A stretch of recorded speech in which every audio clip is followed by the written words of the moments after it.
Hello everyone, we just have a late night hubby update. It is now 12:46 in the morning. I've been up since 4:30 in the morning yesterday morning. But hubby got worse, unfortunately. He had some issues with his breathing issues. He was struggling hard. He was breathing a lot faster and quicker. Appetite was not there.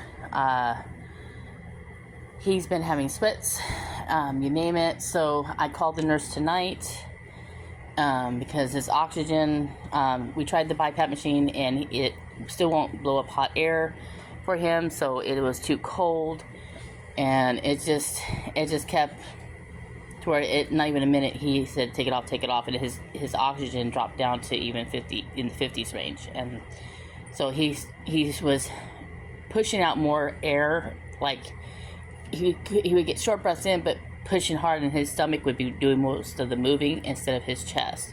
And he kept coming in and out. Now, we all remember this, the last time this happened, it was the same situation. He was coming in and out, in and out. Now, I just found out that in Copper's Cove, their city ordinance, they cannot take anyone by EMS because they only got like a few EMS trucks out here, like 2 or 3, they said. So that's why they, past couple of years, they passed the ordinance that they won't take anyone to Temple, to Scott and White from Copper's Cove, unless it's for extreme reasons. So that's why he would have to go to Advent, which unfortunately the last 2 times he got treated bad, especially this last time, and I think that's why he didn't want to go to the hospital. So I told him, if we have to go, unfortunately you're going to have to go to Advent. But I did make that complaint. I did file the complaint. They said they were going to take care of that situation, but I told him, next time, though, if they treat you bad, you need to speak up. He said he would. I said, okay, because if the nurse thinks that we need to have you go, you need to go. Well, I was watching his oxygen levels, and it was fluctuating. It would go down to, it was going down to like 69, then it would go to 70, 67, then it would pop back up into the 70s, stay there in the 70s for a while, then it got to the low 80s, but it wouldn't go any higher than 82 because it kept dropping down. So it's still low. His pulse was it dropped down to 77, then it'd go back up to 100 and something. So it was just fluctuating, and he was really having a hard time. And so I got a hold of hospice. Nurse Wendy came out, took her about 15 minutes. As she was evaluating him, she said that, yeah, it's getting worse. So since he wanted to be coded, she told him, do you want to go to the hospital? Because we need to know. Because if you don't want to be resuscitated, then we need to sign a DNR. And he says, no, I want to be, do what we have to do. So, call my good friend Leo, who works with me. Called her here. She was only 3 minutes away, and we got the dogs into one of the other rooms, and I had to call 911 because the DME Express company said it would take them an hour and a half before they can get here to exchange the BiPAP machine out, to switch it out. And the nurse says, we don't have an hour and a half if he wants to, if we want to keep him alive. So once I called 911, EMS showed up there pretty quickly. They got here pretty fast. So he's already on his way to Advent. He's probably already there he's obviously already there by now. But because of the fact I haven't had any sleep, I can't risk driving, or else I'll probably fall asleep behind the wheel. But I'm only like 15 minutes away. So he's got his phone. So once he gets into the room, I'm pretty sure he'll call me.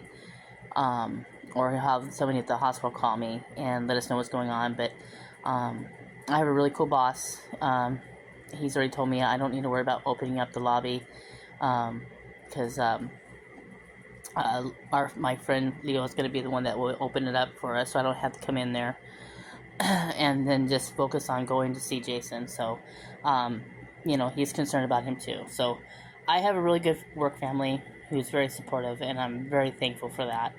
I've been working a lot of hours, not getting a day off, but in this situation, it's something that, I gotta take care of. Unfortunately, yes, I'm gonna have to seriously think about, the inevitable of, funerals, costs, you name it. I already talked to his uncle. I talked to his uncle a little bit today about, what's going on, but I'm going to give him this update on what's going on now, and then probably talk to him about, I'm going to have to think about burial. I already know what he wants. We did get a will together. I just haven't printed it out yet to get it notarized, which is something I'm going to be working on this week. Because, it costs money to do that. But I won't be able to do that till the end of this week to get it printed out and notarized. And so it's going to be a long week or a few weeks. Just please send your little prayers for him. He is a fighter. He's been trying so hard. I am so tired. I know my emotions. Normally I'd be crying, but I'm just too tired. My emotions are just blocked right now. I just need to get some sleep, or so I'm going to be probably the next one in the hospital. And when my family doesn't need two of us in there. So I'm going to get ready to go to bed right now. Hopefully I can get some sleep. Or maybe I won't. I don't know. We'll see what happens. I'm pretty sure I probably will. But I got my phone next to me, so in case he calls. Or the hospital calls. So, we're going to go see him tomorrow. Or later today, I should say. And once he's admitted in, and see what they say. And see what's going on. But we just know that he'll be back on hospice once he gets out again. And this time they'll swap out the get the BiPAP machine to actually work properly. And hopefully I'm hoping to be the last time he ever has to go to the hospital. I know he gets tired of going there, and especially going to Advent. So hopefully this time around they treat him right. Or this mama's not going to be happy again, just like last time. So just lift him and our family in your prayers.